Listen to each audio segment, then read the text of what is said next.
Vote গ্রহণের আগেই নির্বাচনকে কেন্দ্র করে অশান্তির ছবি ধরা পড়ল জেলায়। পশ্চিম বর্ধমান জেলার 243 নম্বর বুথে উঠে এসেছে ক্ষোভের ছবি, যেখানে ক্ষুব্ধ মানুষজন ভোট গ্রহণ কেন্দ্রে তালা দিয়েছেন এবং তালা দেওয়ার কারণ হিসেবে তারা বলছেন দীর্ঘদিন ধরে তাদের প্রতি অবহেলা করা হচ্ছে, দীর্ঘদিনের দাবি তাদের পূরণ হয়নি এবং সেই কারণে তারা ভোট গ্রহণ কেন্দ্রে তালা দিয়ে প্রতিবাদ জানিয়েছেন।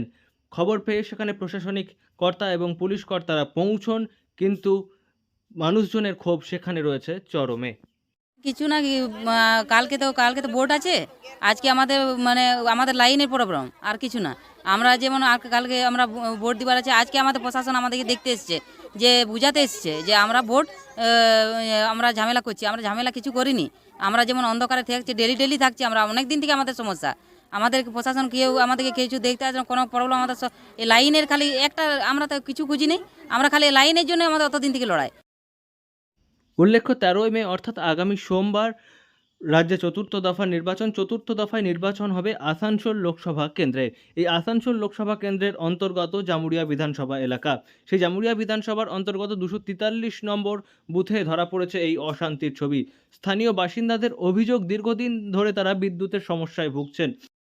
প্রশাসনের কাছে আবেদন জানিয়েও কোনো লাভ হয়নি, কিন্তু ভোট গ্রহণের সময় ভোটকর্মীদের জন্য জেনারেটরের ব্যবস্থা করা হয়েছিল।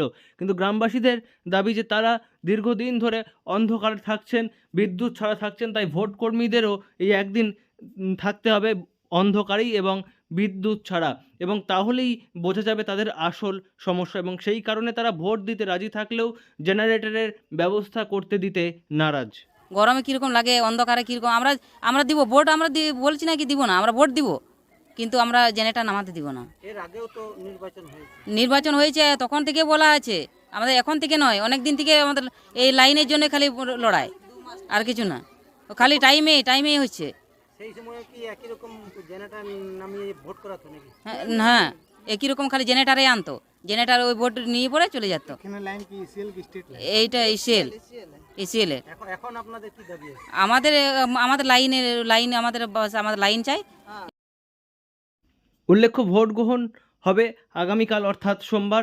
রোববার থেকেই ভোট কর্মীরা বিভিন্ন বুথে যেতে শুরু করেছেন এবং তার মধ্যেই গ্রামবাসীদের এই ক্ষোভের আঁচ এসে পড়ল ভোট কর্মীদের উপর, এবং তাদের দাবি যে যেভাবে তারা বেশিরভাগ দিন অন্ধকারে কাটান, সেভাবেই ভোটের দিনও তারা অন্ধকারেই থাকবেন এবং ভোট কর্মীদেরও তাদের মতো অন্ধকারেই থাকতে হবে। আসানসোল থেকে নয়ন ঘোষের রিপোর্ট, লোকাল 18 বাংলা।